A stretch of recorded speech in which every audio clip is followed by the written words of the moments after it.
కథాకమలం కథల వెల్లువ. మరి ఆలకించి ఆలోచించి ఆచరిద్దాం. ఈనాటి కథ కుక్క మేక. మేక కుక్క, కుక్క మేక, మేక కుక్క.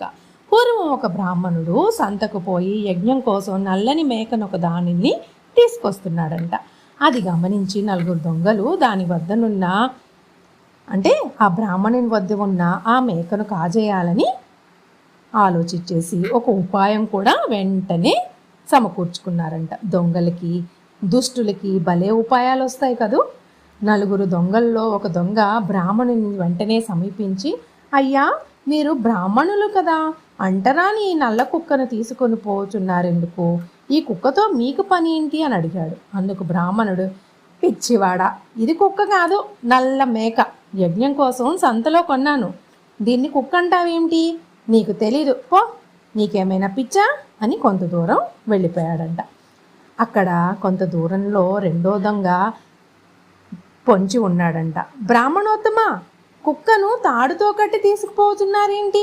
అసలు కుక్క తాడు మీ చేతిలో, అసలు కుక్క మీతో ఏంటి అని ప్రశ్నించాడంట. అది విని బ్రాహ్మణుడు, ఏంటి కుక్క ఏంటి, అయినా నీకెందుకు? ఇది మేక, మీకు తెలీదు, నన్ను చెప్పనివ్వరు, నీ దారిని నువ్వు వెళ్ళు, నా దారిని నేను వెళ్తాను అని ముందుకు సాగిపోయాడంట.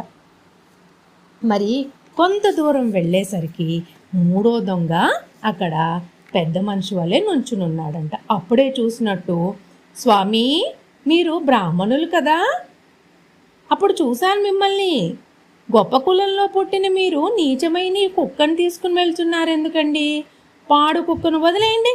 సాటి బ్రాహ్మణులు ఎవరైనా చూస్తే మిమ్మల్ని గుడిలోకి రానిస్తారా? మీ పరువు ఏమవుతుంది? మీకు ఈ పాడుబుద్ధి ఎందుకు కలిగింది అని అడిగాడంట పెద్ద మనిషిలాగా. ఆ మాటలు విన్న బ్రాహ్మణునికి సందేహం కలిగిందంట. చూసారా, 2-3 నిజాన్ని అబద్ధం అని చెప్తూ ఉంటే అబద్ధమే నిజంలా అనిపిస్తుంది. మనం ఇక్కడ గమనించాలి. మనం కథాకమలం కదా, కథ వింటూ ఉంటే మనకేమనిపిస్తుంది? మేక కుక్క, కుక్క మేక అనిపిస్తుంది. కానీ నిజమేమిటో మనకి తెలుసు కాబట్టి మనకు తెలిసిన నిజాన్ని ఎప్పుడు ఎంతమంది చెప్పినా కూడా నిజాన్ని వీడకూడదు. అది మనకి మరి చూద్దాం బ్రాహ్మణోత్తముడు ఏం చేశారో. మరి ఆ మాటలు విన్న బ్రాహ్మణునికి సందేహం కలిగింది. ఒకరిద్దరు ఏదో తెలుసో తెలియకో అన్నారనుకుంటే ఈ పెద్ద మనిషి కూడా దీన్ని కుక్క అంటున్నాడేంటి? ఒకవేళ సంతలో నన్ను మోసం చేసి నల్ల మేక అని చెప్పి నల్ల కుక్కని నాకు అంటగట్టలేదు కదా. చూచిన ప్రతి ఒక్కడు దీన్ని కుక్క అనే అంటున్నాడు. నాకు మతిభ్రమణం కలిగి నా కంటికి మేకలాగా కనపడుతుందా ఏంటి? ఉపవాస దీక్షలో ఉన్నాను కదా, మేక కుక్కలాగా కనపడుతుందా? కుక్క మేక ఏంటో బాబోయ్ అనుకుంటున్నాడంట మనసులో. ఇది కుక్కయే కానీ మేక ఉండదు, లేకపోతే ఇంతమంది కుక్క కుక్క అని ఎందుకంటారు అని అనుమానంతోనే ముందుకు అడుగులు వేస్తూ వెళ్ళాడంట. ఆ కొంత దూరం వెళ్ళేసరికి 4వ దొంగ పంచగట్టుకుని, అయ్యా, ఇదేమి స్వామి, మీరు నల్ల కుక్కని ఎందుకు తీసుకుని వెళ్తున్నారండి? బ్రాహ్మణుల వలె కనిపిస్తున్నారు, కుక్కని తాకటమే తప్పు కదా, దీనిని ఎక్కడి నుండి తెచ్చుకున్నారు? చీచి, పాడు కుక్కను వదిలేయండి, నేను ఊరవతలు వదిలేసి వస్తాను అని గేలిగా మాట్లాడాడంట. గేలిగా అంటే వ్యంగ్యంగా, ఎగతాళిగా. బ్రాహ్మణుడు, ఛీ, ఇంత నిజంగా ఈ కుక్క అని ఉక్రోషం వచ్చేస్తుందంట బ్రాహ్మణుడికి. సంతలో నేను మోసపోయాను అని చేతిలో ఉన్న తాడును వదిలి తన దారిని తాను చీకటి పడుతుండగా ఇంటికి వెళ్ళిపోయాడంట. దొంగవాడు ఆ మేకని తీసుకొని సంతోషంతో వెనకనున్న తన మిత్రుల వద్దకు వెళ్ళాడు. మేకను మే మే వచ్చేసింది మనకి, మే మే అని సరదాగా మేకను తీసుకుని వెళ్తున్నారంట. ఇదెర్రా కదా, 10 మంది నందిని పంది అంటే అది పంది అనే భావన పండితులకైనా కలగపోదు అని ఈ కథలో తెలుస్తుంది. కానీ ఎప్పుడు కూడా కథాకమలాలు ఏం చేయాలి?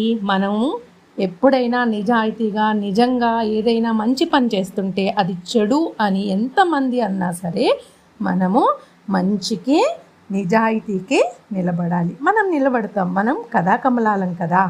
మరి ఈనాటి స్పెషల్ 21 మే 2026 ఏంటి అంటే, యునైటెడ్ నేషన్ ఈరోజు 2 మెయిన్ ఇంటర్నేషనల్ డేస్గా డిక్లేర్ చేసింది. ఫస్ట్ అది ఏంటిదంటే మనందరికీ చాలామందికి మన పేరెంట్స్ కానీ మనలో కూడా కొంతమంది తాగుతాము.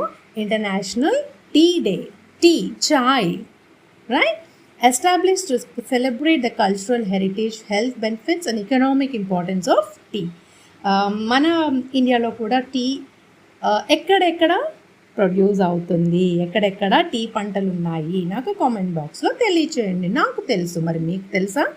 The day permits sustainable production and raise awareness about fair trade of tea and safe working conditions for tea workers globally. ఇప్పుడంటే మెషిన్స్ వచ్చినాయి, కానీ పాతకాలంలో బ్యాగ్స్ వేసుకొని వెనకాల చాలా ఎండలో కానీ అలా పొద్దున్న సాయంత్రం వరకు టీ లీఫ్ని ఎక్స్ట్రాక్ట్ మాన్యువల్గా చేస్తూ ఉండేవారు. మరి టీ లవర్స్ అందరికీ a big happy international tea day. మరి ఇంకో ఇంపార్టెంట్ డే ఈరోజు ఏంటంటే world day for cultural diversity for dialogue and development. Cultural diversity అంటే మనందరికీ తెలిసిందే. మన ఇండియాలో లైక్ ఎన్ని స్టేట్స్ ఉన్నాయో అన్ని డిఫరెంట్ కల్చరల్ యాక్టివిటీస్ కానీ డైవర్సిటీస్ కానీ ఉన్నాయి. కానీ ఎంత డైవర్స్ ఉన్నా కూడా కల్చరల్గా మనందరం కలిసి ఉంటేనే ఒక నేషన్కి కానీ ఒక వరల్డ్లో కానీ లైక్ హ్యుమానిటీ పరంగా కానీ మనందరం హ్యాపీగా ఉండగలుగుతాం. The day is the World Day for Cultural Diversity is to bridge the gap between cultures for peace, development and stability, embrace, respect each other. అంతే కదా, కమలం కూడా అదే చెప్తుంది కదా. Respect each other, give respect, take respect.